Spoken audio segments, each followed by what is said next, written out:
السلام عليكم ورحمة الله وبركاته. أهلا بيكم معايا في فيديو جديد من فيديو النهاردة إن شاء الله هشرح فيه معاكم طريقة عمل بطانية البازل أو المكعبات. نقدر نعمل منها بطانية بيبي أو مفرش سرير. الوحدة معانا النهاردة من أحدث وأميز الوحدات الجديدة في الكروشيه لعمل البطاطين، سهلة جدا وبسيطة، وكمان هنشرح معاها طريقة تشبيك جديدة. هنستخدم خيط صوف متوسط السمك، يعني مائل للسميك شوية زي ما احنا شايفين، مع إبرة رقم 5 ملم. الوحدة بتاعتنا زي ما احنا شايفين، كنت عاملة واحدة طبعا قبل الفيديو، سهلة جدا وبسيطة وبتديني فعلا شكل المكعبات او البازل، جميلة جدا جدا جدا. هنجيب الخيط بتاعنا، هنقول بسم الله الرحمن الرحيم، هسيب منه مسافة ولف الخيط بالشكل دوت. الوحدة بتاعتي بتكون طبعا عبارة عن 17 سلسلة في البداية. كل عدد الوحدات، كل الوحدات الموجودة عندي في البطانية او في المفرش بتكون نفس المقاس. هدخل في الحلقة بتاعتي، هلف الخيط واخرج، طرف الخيط بشده بقى في العقدة البداية. في البداية نبتدي بقى نكون 17 سلسلة. عشان نكون سلسلة بيكون عندي على الإبرة حلقة، بلف الخيط وبخرج منها بسم الله كده. 1 2 3 4 5 6 7 8 9 10 11 12 13 14 15 16 17. بسيب منهم كام غرزة؟ بسيب 1 2 3، وبعتبرهم ارتفاع غرزة عمود بلفة، لان احنا السطر الاول كله بيكون بغرزة العمود بلفة. طيب بنشتغل غرزة العمود بلفة ازاي؟ بيكون عندي على الابرة حلقة، بلف الخيط لفة واحدة لانه عمود بلفة واحدة، بيكون معايا كده حلقتين. هسيب 1 2 3 وهدخل في الحلقة الخلفية للسلسلة الباك لوب، هسحب الخيط وهخرج معايا على الابره 3 حلقات، هلف الخيط واخرج من حلقتين، اتبقوا 2، هلف الخيط واخرج من حلقتين. اذا انا اشتغلت في سلسله رقم 4، سبت ال3 الاولانيين واعتبرتهم اول عمود بلفه موجود معايا، والسلسله رقم 4 رحت اشتغلت فوقيها ايه يا بنات؟ غرزه عمود بلفه. تاني بنكرر غرزه العمود بلفه ازاي؟ بيكون عندي على الابره حلقه، بلف الخيط بيبقوا حلقتين، هدخل في السلسله اللي بعدها في الحلقه الخلفيه الباك لوب، هسحب الخيط بتاعي وهخرج معايا على الابره 3 حلقات، بلف الخيط واخرج من حلقتين، يتبقى 2، بلف الخيط واخرج من حلقتين. كده 1 2 3 4 5 6 7 8 9 10 11 12 13 14 15. اذا انا من ال17 سلسلة سبت 3 واعتبرتهم عمود، ورحت في سلسلة رقم 4 اشتغلت عمود بلفة، وكملت كمان بعد منه 13 غرزة، يعني اشتغلت على 14 سلسلة من تحت. هرتفع السطر الجاي بيكون بغرزة البابل وغرزة الحشو، بس طبعا احنا بنرتفع ارتفاع غرزة الحشو لان البابل نفسها او البابلز نفسها بنقفلها بنفس ارتفاع غرزة الحشو. هرتفع سلسلة والف شغل الناحية التانية. في راوند رقم 2 لما بنيجي نشتغل، طبعا انا مش عندي سلسلة، انا عندي خلاص بقى حرف الفي كامل او رقم ال7 زي ما بنسميه، وتحت منه في فراغات صغيرة زي ما احنا شايفينها اهي، لكل غرزة اهي الفراغات الصغيرة دي. طبعا الفراغ الكبير ده انا ماليش علاقة بيه، في بعض الاوقات طبعا بنشتغل فيه ده لما بنكون حابين نعمل شكل 3D او بنبقى الباترون طالب مننا ان احنا نشتغل فيه. لكن طبعا شغل الكروشيه في المعتاد والاكيد طبعا اللي احنا دايما بنشتغل فيه هو تحت الفراغ الصغير ده. بعد ما ارتفعت السلسلة بيكون عندي على الابرة حلقة، بدخل بقى تحت الفراغ، الف الخيط واسحبه واخرج معايا كده على الابرة حلقتين، بلف الخيط واخرج منهم. بشتغل ايه في السطر ده؟ سلسلة حشو حشو بابلز، حشو حشو بابلز، حشو حشو بابلز، لغاية ما بخلص طبعا السطر بتاعي. غرزة البابلز بتكون مكونة من 5 عمود ب2 لفة ترابل كروشيه، وبنكون طبعا بنشتغل العمود لغاية اخر حلقة فيه، بنخليها على الابرة ما بنخلصهاش خالص لغاية ما بيكون بيتفضل معايا الحلقة الاساسية و5 حلقات كمان على الابرة، بلف الخيط وبخرج منهم كلهم مرة واحدة، وهنشوف دلوقتي. تاني غرزة بتكون عندي حشو، اتفقنا مع بعض غرزة الحشو بيكون عندي على الإبرة حلقة، ما بلفش الخيط، بدخل على طول اسحب بقى الخيط واخرج معايا كده حلقتين، هلف الخيط واخرج منه. يبقى كده حشو حشو. بعد كده هلف الخيط على الابره ونعمل عمود باتنين لفه بس لغايه اخر حلقه، مش هخلصها. هلف الخيط بقى واحد اتنين، لانه عمود باتنين لفه. هدخل الفراغ بتاعي، هسحب الخيط وهخرج معايا على الابره 4 حلقات، بلف الخيط واخرج من حلقتين. اتبقوا لي 3، هلف الخيط واخرج من حلقتين. هسيب بقى الحلقه الاساسيه والحلقه بتاعه العمود الاولاني ده اللي هو باتنين لفه. ارجع تاني واحد اتنين، في نفس الفراغ هو بدخل اسحب الخيط بتاعي واخرج، الف الخيط واخرج من حلقتين، الف الخيط واخرج من حلقتين مرتين، بلف الخيط واخرج من حلقتين واخلي الحلقه الاخيره على الابره. 3 في نفس الفراغ، 4، الخمس اعمده في نفس الفراغ، 5. وده دندي طبعا عايز يخرج علشان ياكل. نخلص بس الغرزه دي ونروح ناكل. كده بقى معايا الحلقه الاساسيه 1 2 3 4 5، 5 حلقات.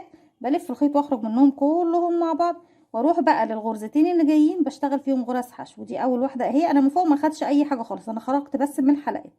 هدخل هسحب الخيط بتاعي وهلف الخيط واخرج من حلقتين. كده غرزه حشو، ودي كمان غرزه حشو. ثواني بس وهرجع لكم.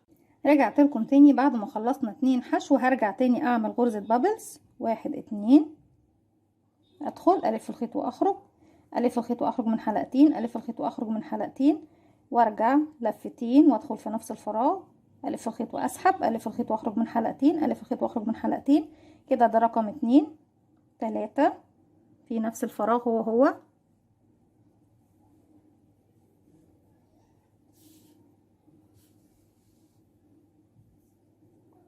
4،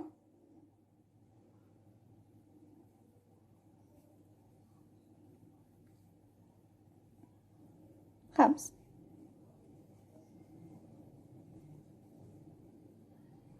معايا الابره الحلقه الاساسيه و5 حلقات كمان. هلف الخيط واخرج منهم كلهم مره واحده، وهنزل للغرزه اللي بعدها واعمل غرزه حشو.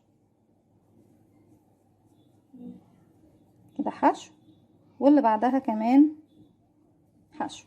زي ما احنا شايفين بيكون ده طبعا شكل الوحده بتاعتي. بكمل بقى بنفس الطريقه، حشو حشو بابلز، حشو حشو بابلز، لغايه طبعا ما بوصل للنهايه. في النهايه بكمل بقى بقيه السطر بتاعي بغرز الحشو. هكمل وارجع لكم. رجعت لكم تاني بالشكل ده. زي ما احنا شايفين السطر اللي جاي بيكون كله بغرزه العمود بلفه. برتفع 1 2 3 وبلف شغل الناحيه التانية. اول غرزه طبعا ما بشتغلش فوقيها تاني لان اشتغلت فوقيها ال3 سلاسل بتوعنا. هلف الخيط مرة واحدة وهدخل بقى في الفراغ اللي بعده رقم 2 واشغل غرزة عمود بلفة. كده 2، طبعا بنعتبر ال3 سلاسل غرزة. 3، 4،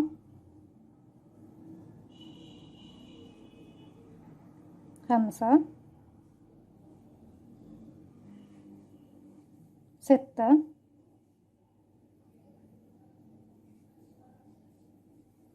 7. وبكمل بقى الراوند بتاعي كله بغرزة العمود بلفة. ارجع تاني بيكون معايا 15 غرزة عمود بلفة. هكمل وارجع له. اخر غرزة عندي. السطر اللي جاي بيكون تكرار للسطر رقم 2، يعني برتفع سلسلة وبشتغل حشو حشو غرزة بابلز مكونة من 5 عمود ب2 لفة. هرتفع سلسلة، الف الشغل بتاعي، هشغل غرزة حشو، وتاني كمان غرزة حشو. تالت غرزة بتكون 5 عمود ب2 لفة لغاية نصهم. طبعا بلف الخيط واخرج من حلقتين وارجع الف الخيط واخرج من حلقتين واخلي الحلقة التالتة على الابرة. تاني بلف الخيط مرتين، تاني عمود بدخل فراغي، اسحب الخيط واخرج، الف الخيط واخرج من حلقتين، الف الخيط واخرج من حلقتين واخلي الحلقة الاخيرة. 3،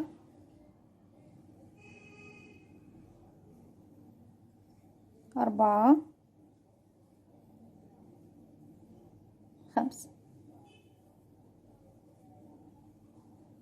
معايا على الابرة 6 حلقات الحلقة الاساسية و5 حلقات الاعمدة. بلف الخيط واخرج منهم كلهم مرة واحدة. تنفخي الغرزة بتاعتك زي ما احنا شايفين كده بالشكل ده. وباجي ميلها بالطريقة دي، وباجي على الغرزة اللي بعدها ادخل اسحب الخيط واخرج واشتغل غرزة حشو، واللي بعدها كمان غرزة حشو، وهرجع تاني اكرر بقى في التالتة غرزة بابلز، حشو حشو بابلز، حشو حشو بابلز، لغاية ما بوصل الى نهاية الراوند. بنفس الطريقة هكمل وهرجع. رجعت لكم تاني، وفي الراوند دوت بردك بكرر السطر رقم 1 اللي هو بنرتفع فيه 3 سلاسل، وبشتغل 14 غرزة عمود بلفة على 14 غرزة بتقابلني بعد ال3 سلاسل الارتفاع. كده 1 2 3 وبعتبرهم عمود بلفة. بلف شغلي الناحية التانية. اول فراغ ما بشتغلش فيه لاني خلاص اشتغلت ال3 سلاسل، هروح بشتغل بقى بتاع تاني فراغ غرزة عمود بلفة واحدة، وفي كل غرزة بتقابلني بشتغل غرزة عمود بلفة واحدة، وفي نهاية الراوند بتاعي بيكون معايا 15 غرزة بنفس الطريقة زي ما احنا شايفين. هكمل بقى غرزة عمود 1 دبل كروشيه فوق كل غرزة بتقابلني لغاية ما اخلص السطر بتاعي وهرجع له. رجعت لكم تاني يا بنات، وزي ما احنا شايفين السطر بتاعي كله بغرزة العمود بلفة. السطر اللي جاي بيكون كله بغرزة الحشو، بس حشو بس، وهلف كمان الدوران كامل حوالين الوحدة بتاعتي كله بغرز الحشو.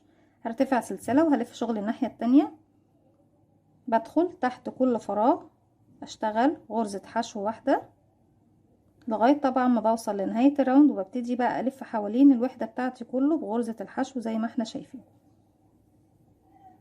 الوحدة سهلة جدا وبسيطة، ما فيهاش اي تعب ولا اي تعقيد. كمان استخدامنا لإبرة رقم 5 بتكون اكبر من حجم الخيط شوية، بتخلي الوحدة بتاعتنا منفوخة كده وجميلة، وما بتستخدميش كمية خيوط كتير.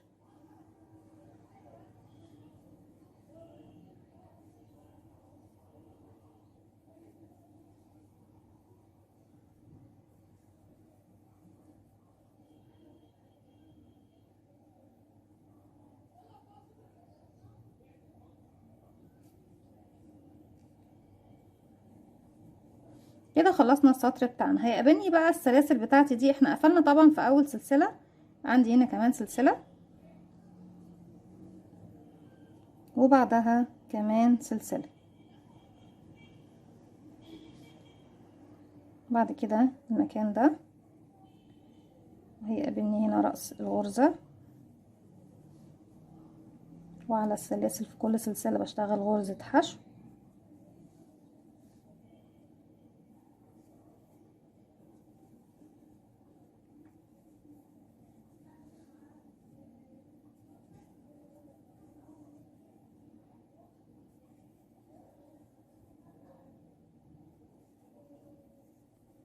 زي ما احنا شايفين بنمشي على كل الاتجاهات بتاعتنا. وجينا للمكان بتاعنا هنا اهو، احنا اشتغلنا هنا، باخد بقى قصاد كل غرزة احنا اشتغلناها بلاقي الفراغ بتاعها موجود، بشتغل قصادها كمان غرزة حشو لغاية ما بخلص الاتجاه ده، وبرجع تاني على الاتجاه ده لغاية ما بوصل لنفس المكان اللي انا ابتديت منه زي ما احنا شايفين. هكمل وهرجع له. رجعت لكم تاني، وفي النهاية طبعا بنقفل بغرزة منزلقة في اول غرزة احنا دخلنا اشتغلنا فيها،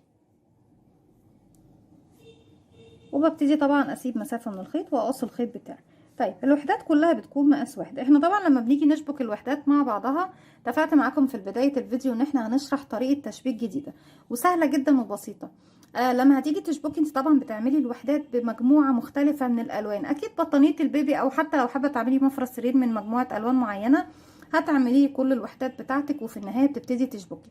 طيب لما بنيجي نشبك بنشبك باللون الابيض، لكن هجيب بس لون يكون مختلف عن الاتنين، او الابيض كمان مش هيبان معاكم، فحبيت ان انا اجيب لون يكون واضح شويه ونبتدي نشبك. طيب هنجيب بقى الوحدتين قصاد بعض بالشكل ده. ده وش الشغل هنا، ووش الشغل الناحيه التانية زي ما احنا شايفين اهو، بس كده واضح. هاجي عندي هنا اهو في البدايه كده بدخل عند اول غرزه. طيب احنا عندنا هنا اول غرزه في المكان ده، ايا كان بقى انتوا هتحددوا اول غرزه عندكم فين. طيب انا عندي الحرف طبعا الفي بتاعي اهو بيكون في حلقه اماميه وحلقه خلفيه.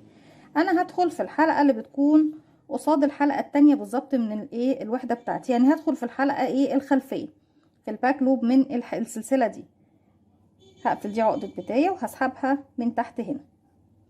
طيب انا كده دخلت هنا، هجيب الوحده التانية بتاعتي وهبتدي ادخل في الحلقه الاماميه من الحلقه اللي قدامي هنا زي ما احنا شايفين. الغرزه طبعا الاولى اللي احنا هنبتدي نشبك فيها اهي.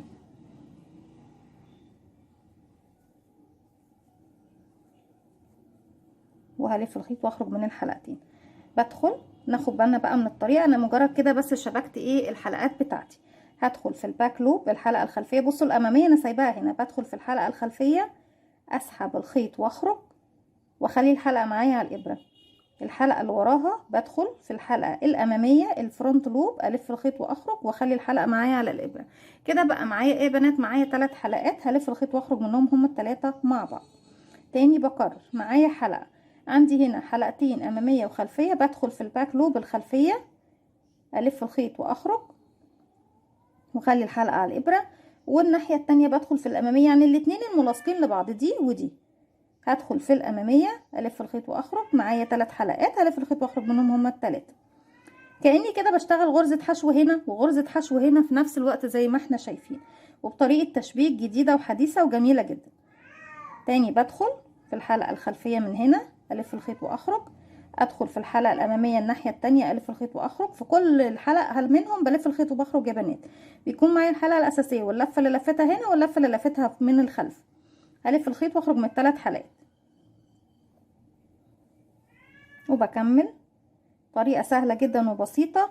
لما بتحطي المربعات بتاعتك مره واحده بتاخدي الصف كله بالطول، يعني انا مثلا هخلص المربعين دول وهلاقي بقى المربعات التانية جنبيها، هروح شابكه كل المربعات بتاعتي بالطول وارجع كل المربعات بتاعتي ايه بالعرض، وهكذا بنمشي على الخط كله مره واحده علشان ما تتنكيش تشبكي 2 و2 بس.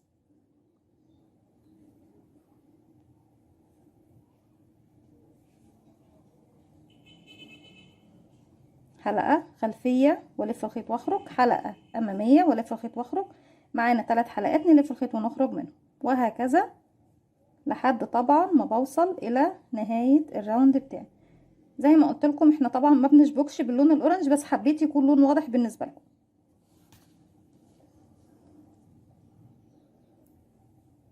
الا اذا كنت شغاله بلون مثلا وحابه تشبكي ايه بلون معين. بفضل شغاله لغايه ما بوصل الى نهايه الراوند بتاعي بنفس الطريقه.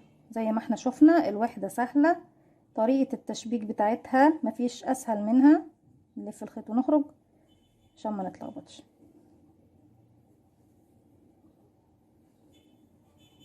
بالشكل ده زي ما احنا شايفين. وبفضل بقى زي ما قلت لكم ان انا بكمل.